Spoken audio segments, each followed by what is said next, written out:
Bonjour, aujourd'hui nous sommes en Auvergne, et plus précisément à Châtel-de-Neuvre dans l'Allier.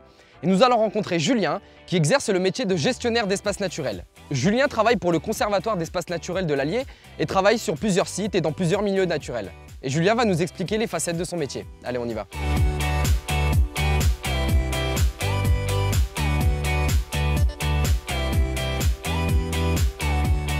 Bonjour Julien.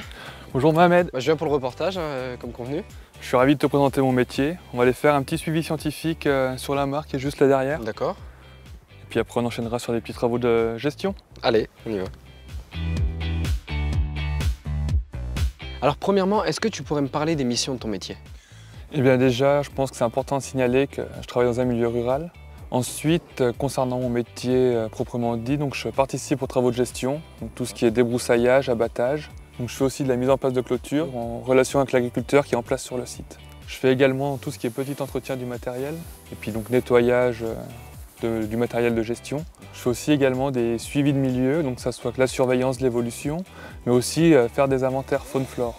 Je participe à l'élaboration des plans de gestion. Donc les chargés de mission, donc mes supérieurs, font des plans de gestion et font appel à moi pour tout ce qui est fiche de gestion.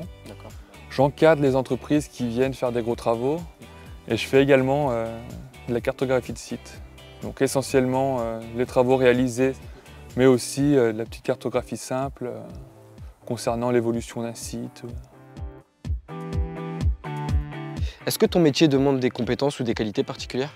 Oui, déjà il faut un bon sens du relationnel, déjà ne serait-ce qu'avec les collègues, parce qu'on échange beaucoup, mais aussi avec les acteurs locaux, donc les entreprises, les agriculteurs. Il faut également un bon sens agricole, c'est-à-dire que vu qu'on travaille beaucoup avec des agriculteurs, il ne faut pas qu'on fasse des choses qui aillent à l'encontre des pratiques locales. Et il faut un bon intérêt aussi pour tout ce qui est naturel, donc la faune, la flore. Et il faut aussi une bonne motivation, avoir de l'esprit d'initiative. Parce qu'on a la théorie des cartes données par les chargés de mission, mais on a aussi la réalité du terrain. Et les chargés de mission ne sont pas toujours avec nous, donc c'est à nous d'avoir l'initiative d'adapter les travaux au milieu. Maintenant, est-ce que tu peux me parler un peu plus de tes conditions de travail? Déjà, je pense que c'est important de préciser que ça dépend beaucoup des secteurs. Donc ça dépend si on est en conservatoire littoral, en montagne, en plaine. Je sors au moins 3 jours par semaine faire des travaux manuels et physiques, donc en chantier ou en visite de terrain, en suivi scientifique. Et toi personnellement, qu'est-ce qui te plaît dans ce métier? Le fait que je ne rentre pas dans une routine. Donc j'alterne aussi bien les périodes de bureau que les périodes de terrain et il n'y a jamais un chantier qui ressemble à l'autre. Puis le contact avec la nature, il n'y a qu'à se retourner, on écoute les oiseaux. T'as toujours aimé ça quoi? Ouais. Est-ce qu'il faut avoir des diplômes en particulier?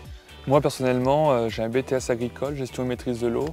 Mais le fait que le conservatoire soit une association, on peut y rentrer sans diplôme, en faisant des formations après en interne. Donc c'est l'envie d'apprendre qui va te faire progresser. Voilà, on peut très bien apprendre sur le tas. Après évidemment, il faut avoir des connaissances quand même de base, ou être naturaliste, ou on peut venir du monde agricole. Et quelles sont les évolutions de carrière possibles? Eh bien, me concernant directement, on peut devenir technicien de gestion, après responsable de travaux, on peut devenir chef de service, on peut également postuler à être un jour directeur. Après, suivant les contextes, on peut devenir technicien spécifique, donc en montagne, en littoral. On peut postuler à être éco-garde, garde-vert. On peut même éventuellement être garde de pêche ou garde de chasse. Ou même garde de réserve naturelle, régionale ou nationale. Ça dépend vraiment de la structure et de la motivation. Bon bah voilà, j'ai terminé ma journée de travail. Alors ce que j'ai retenu tout d'abord sur ce métier, c'est que ça demande un gros investissement physique, c'est un travail très manuel, parce que voilà, on est amené à travailler à l'extérieur, au contact de la nature, on est au plus près de la faune et de la flore. Je dirais aussi que c'est un métier qui demande un gros sens du travail d'équipe. Il faut savoir communiquer, il faut qu'il y ait une bonne cohésion dans le groupe pour que les tâches soient effectuées au mieux. Et je pense aussi que ça doit être assez valorisant quand même de travailler pour des actions comme ça qui vont permettre de préserver la nature et voilà, de garder la beauté de la région. Mais comment fait-on pour devenir gestionnaire d'espaces naturels? On peut devenir gestionnaire d'espaces naturels au sein d'une association sans diplôme préalable, si tant est qu'on ait des connaissances naturalistes et le goût du travail dans la nature. Cependant, il est nécessaire de prévoir son avenir professionnel en préparant un diplôme de niveau CAP, Bac Pro ou BTS. Ils permettent en effet d'évoluer vers les métiers de la fonction publique territoriale par voie de concours ou vers les métiers de conseiller technique en environnement.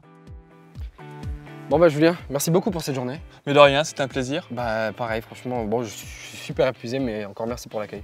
Mais de rien, ça viendra avec le temps, le physique. Yes, ça marche. Bonne continuation. À la prochaine.